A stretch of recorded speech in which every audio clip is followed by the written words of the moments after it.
Di kelas melukis, guru menemukan kotoran di paha model. Siswa magang segera mengambil kain lap. Dia meludahi dan membersihkan model. Melihat lukisan murid yang buruk, guru segera marah. Sampah, lukisan payudara seperti kantong tepung. Guru mengatakan tugasnya tidak memenuhi syarat. Langsung dipecat di tempat. Keluar dari ruang lukisanku. Pergi sana. Tidak disangka saat memeriksa tugas, baru sadar ada seorang siswa yang menyerahkan kertas kosong. Guru sangat marah. Mengatakan kepadanya untuk pergi jika tidak bisa melukis dengan baik besok. Maka pergilah sendiri. Namun guru tidak pernah membayangkan bahwa siswa yang menyerahkan kertas kosong ini akhirnya menjadi salah satu ahli pengetahuan terbesar dalam sejarah manusia, Leonardo da Vinci. Leonardo da Vinci melihat modelnya, namun tidak bisa menggambarkannya. Melihat kapalan di tangannya, lengan yang terluka dan bekas luka di belakangnya. Ini jelas seorang gadis yang hidupnya penuh kesulitan. Namun sang guru meminta mereka untuk melukis Dewi Pemburu dalam mitologi Yunani. Da Vinci merasa tidak mampu melakukannya, karena dia hanya bisa melukis apa yang dilihatnya sendiri. Setelah pelajaran berakhir, Da Vinci menemukan gadis itu. Membayar di muka. Gadis itu mengambil posisi seperti saat pelajaran. Namun Da Vinci memintanya untuk duduk seperti biasa. Meskipun gadis itu penuh dengan bekas luka, tapi dia benar-benar cantik. Da Vinci tidak ingin hanya melukis sketsa. Dia ingin melukis potret yang sempurna dengan warna-warni cerah. Maka dia diam-diam pergi ke studio lukisan sang guru pada malam hari. Mencuri cat khusus milik master. Lalu pergi ke pondok gadis itu untuk mewarnai sketsa. Namun ketika dia kembali, menemukan sang guru masih terjaga. Minum sendirian sambil merenung di sana. Da Vinci bertanya apa yang terjadi padanya. Sang guru mengatakan dia mendapat proyek besar. Untuk membuat salib berbobot 18 ton. Pindah ke atas gereja yang lebih dari 100 meter. Sang master merancang selama setengah hari. Menemukan, bagaimanapun, hanya bisa mengatur salib ke ketinggian yang ditentukan. Tidak bisa diputar. Dia khawatir reputasinya akan tercemar. Setelah Da Vinci mendengarnya, juga tertarik pada masalah ini. Dia memutuskan untuk membantu sang master menyelesaikan masalah ini. Da Vinci diam-diam merancang gambar konstruksi untuk guru. Sang master terkejut setelah melihatnya. Dia tidak menyangka masalah yang tampak sederhana ini bisa dipecahkan oleh orang lain. Saat konstruksi dilakukan, Warren mulai memutar. Salib 18 ton ditarik perlahan-lahan. Akhirnya salib berhasil diletakkan di atas atap gereja. Semua orang bertepuk tangan untuk sang master merayakan. Sang master hanya bisa tersenyum malu. Dia masih tidak tahu siapa yang merancangnya. Namun dia lebih dulu mengusir Da Vinci dari studio. Alasannya ternyata karena dia mencuri cat sang master. Seseorang mengadukan dia. Dia hanya bisa bertanya apa yang ingin dikatakan oleh Da Vinci. Da Vinci hanya menjawab, saya ingin membuat lukisan yang sempurna. Dia tidak membela diri. Dia juga tidak mengatakan bahwa dia mencuri desain gambar. Da Vinci yang malang akhirnya dilemparkan ke jalanan. Tanpa pekerjaan. Dan setelah model Catrina mengetahui hal ini, sangat merasa kasihan. Langsung mengeluarkan lukisan yang sudah dibuatnya dan mencari master. Akhirnya ketika master melihat lukisan itu, dia terkejut. Ini benar-benar karya Da Vinci. Maka sang master segera pergi mencari Da Vinci. Bertanya apakah sketsa lengannya di gereja itu dibuat olehnya. Da Vinci menjawab ya. Sang master tersenyum sambil berkata, ikutlah denganku. Kamu akan menjadi murid pertamaku. Mulai dari saat itu, guru sangat menghargai Da Vinci. Bahkan mengajaknya untuk bekerja sama melukis altar gereja besar. Kesempatan ini tidak bisa disia-siakan oleh banyak orang. Da Vinci merasa sangat heran. Bertanya mengapa sang master memilihnya. Guru mengatakan kepadanya untuk melukis yang nyata. Yang nyata dari terang ke gelap. Guru juga mengajarkan kepadanya tentang 3 jenis cahaya. Salah satunya adalah yang langsung terpapar. Seperti matahari atau lilin. Yang lainnya disaring melalui kain kasa. Dapat menunjukkan kedalaman dan volume bayangan. Da Vinci mendengar dan tersadar. Ternyata bayangan dan cahaya sama-sama. Dapat menonjolkan objek. Guru juga mengajarkan pengetahuan warna kepadanya. Seperti biru dan kuning bercampur. Akan menjadi hijau zaitun.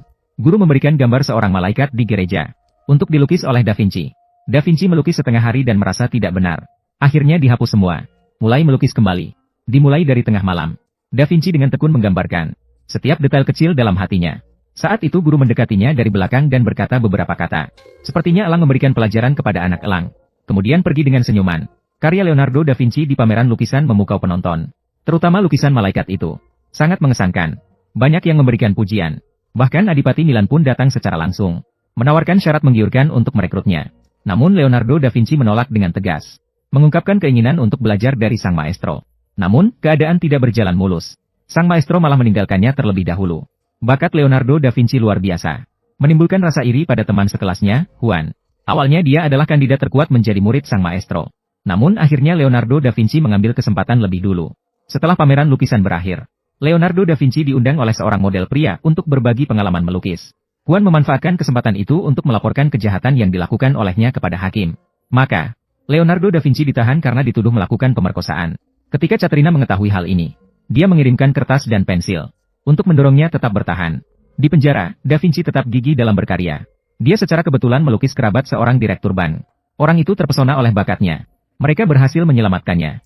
Setelah Da Vinci mendapatkan kembali kebebasannya, dia kembali dengan gembira ke studio lukisnya. Namun dia menemukan bahwa sang guru mengusirnya lagi. Karena dia terkena celah, akan mempengaruhi reputasi master. Meskipun Da Vinci berusaha keras untuk mempertahankan, namun demi kepentingan umum, dia terpaksa meninggalkan dengan sedih. Namun takdir berkata lain. Da Vinci baru saja diusir ketika dia menerima undangan dari direktur bank untuk melukis potret putrinya. Dengan bayaran yang sangat besar, Da Vinci langsung menyetujuinya tanpa ragu. Namun kali ini dia gagal lagi. Ternyata, putri bankir tidak puas dengan tunangannya, sehingga lukisannya selalu penuh dengan kesedihan. Namun sang bankir meminta Da Vinci, gambarlah potret yang penuh keceriaan. Da Vinci tidak bisa melukis dengan tidak jujur.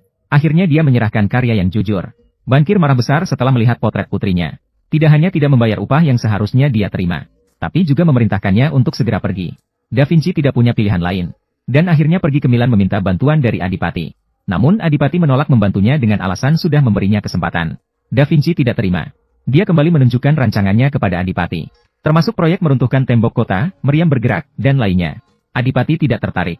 Dia hanya berkata dengan acuh tak acuh. Reputasinya di Florence sudah hancur. Sekarang baru dia teringat. Dan dia tidak memerlukan langkah pertahanan tambahan.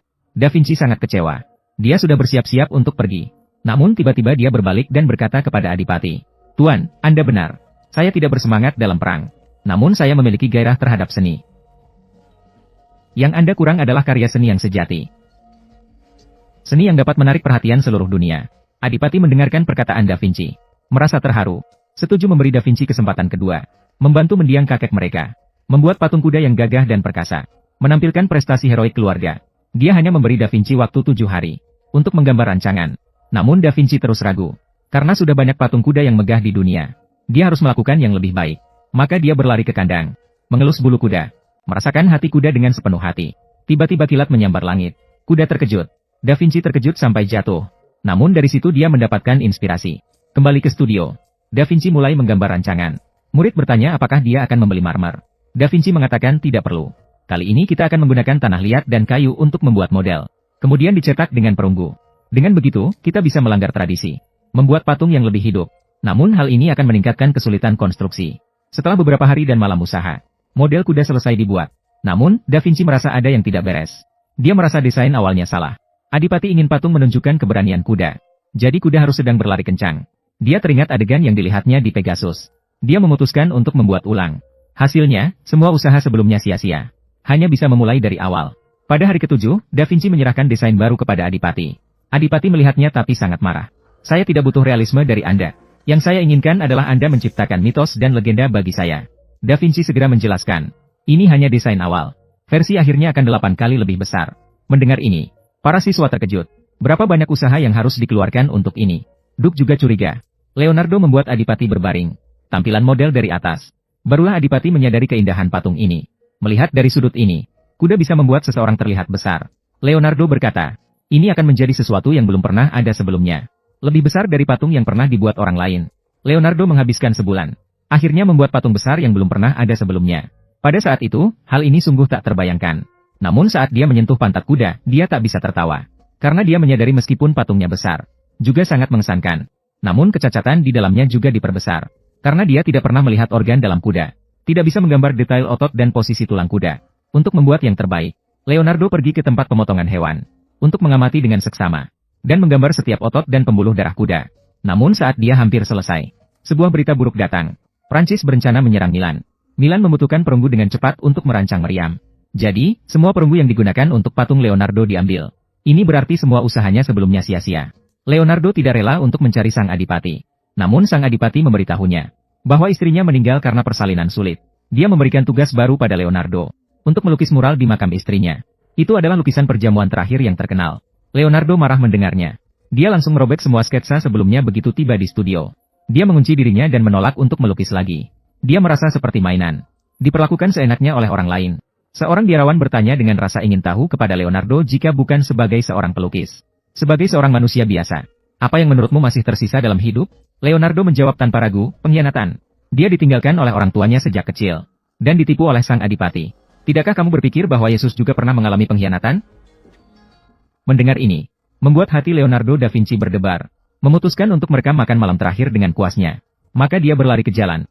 mengamati ekspresi wajah para pejalan kaki, mencari inspirasi untuk berkarya. Akhirnya, dia dengan tepat menangkap kepribadian setiap murid. Dia mengatakan kepada murid-muridnya bahwa metode lukisan dinding yang ada terlalu lambat dan mudah retak. Dia ingin mencoba metode baru, teknik lukisan telur.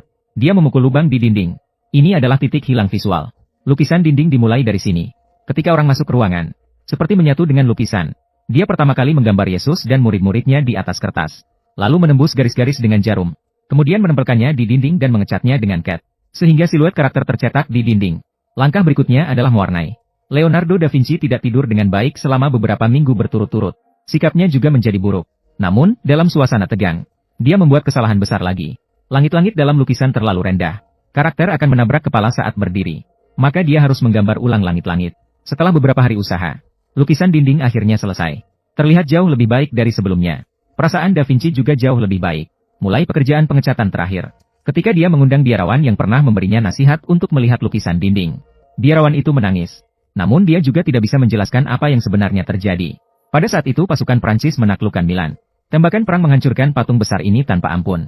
Jika patung ini masih ada, berapa nilainya sekarang? Penguasa Prancis mengetahui bakat Da Vinci. Ingin membawa lukisan dinding itu pergi. Untungnya, jenderal itu tidak melaksanakan perintah. Setelah mengalami begitu banyak hal, Da Vinci merasa sedikit bingung saat melihat lukisan dinding. Dia selalu mengejar kebenaran. Namun sepertinya dia salah arah. Dia mengorbankan persahabatan demi seni. Para murid hampir mati karena dia. Dia pusing dan pening karena ambisi seni yang dia pikirkan.